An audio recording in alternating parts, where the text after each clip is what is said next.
Tony Broccoleri, musicista, oggi al via la 3 giorni dedicata alle notti del jazz e alla festa della musica.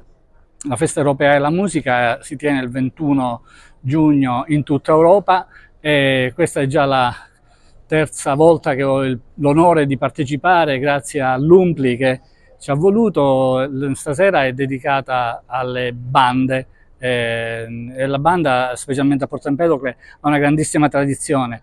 Ricordiamo i maestri San Filippo e i maestri Riguccio e nel loro solco, tant'è vero che il complesso bandistico si chiama appunto Bellini Riguccio, città di Porto Empedocle. È un omaggio bellissimo al passato che tanti musicisti che sono venuti, hanno mosso i primi passi nella banda, adesso sono musicisti di prima categoria come Carmelo Salemi o Gaetano Agro.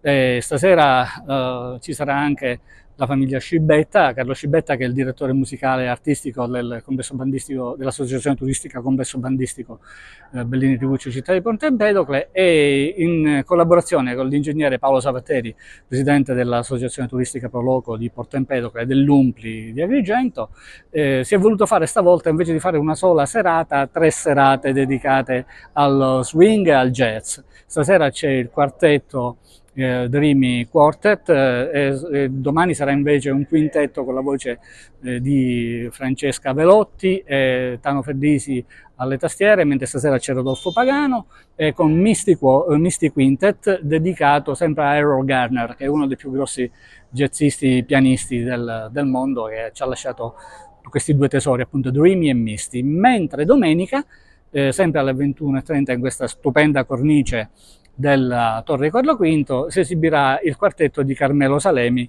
con il suo gruppo. È una bellissima realtà la Torre Carlo V, dobbiamo dare merito anche all'amministrazione comunale che sta valorizzando questo monumento, e grazie soprattutto a persone come l'ingegnere Savatteri e l'amministrazione comunale che questa meravigliosa Porto Empedocle può andare avanti e dà lustro sempre alla nostra provincia. Ingegnere Savatteri, al via questa 3 giorni con la festa della musica qui presso la Torre Carlo V a Porto Empedocle.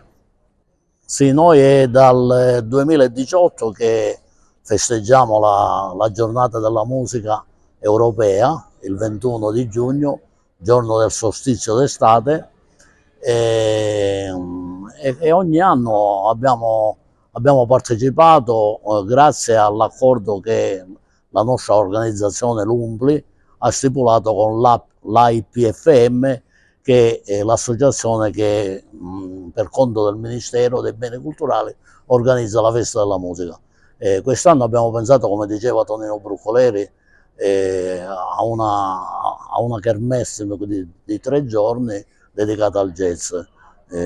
Quindi no, siamo contenti anche perché abbiamo avuto un riscontro con l'amministrazione comunale che ha creduto molto in queste 3 serate. Voi organizzate sempre delle iniziative varie, lo ricordiamo l'ultima, il Giro della Ferrari, delle macchine. Cerchiamo di animare il territorio, noi come custodi, ci chiamano tutti custodi del territorio, quindi cerchiamo di animare il territorio, di valorizzare le bellezze che abbiamo, i beni che abbiamo, questa torre che si presta per queste serate, e quindi diamo il nostro contributo allo sviluppo di questo nostro territorio.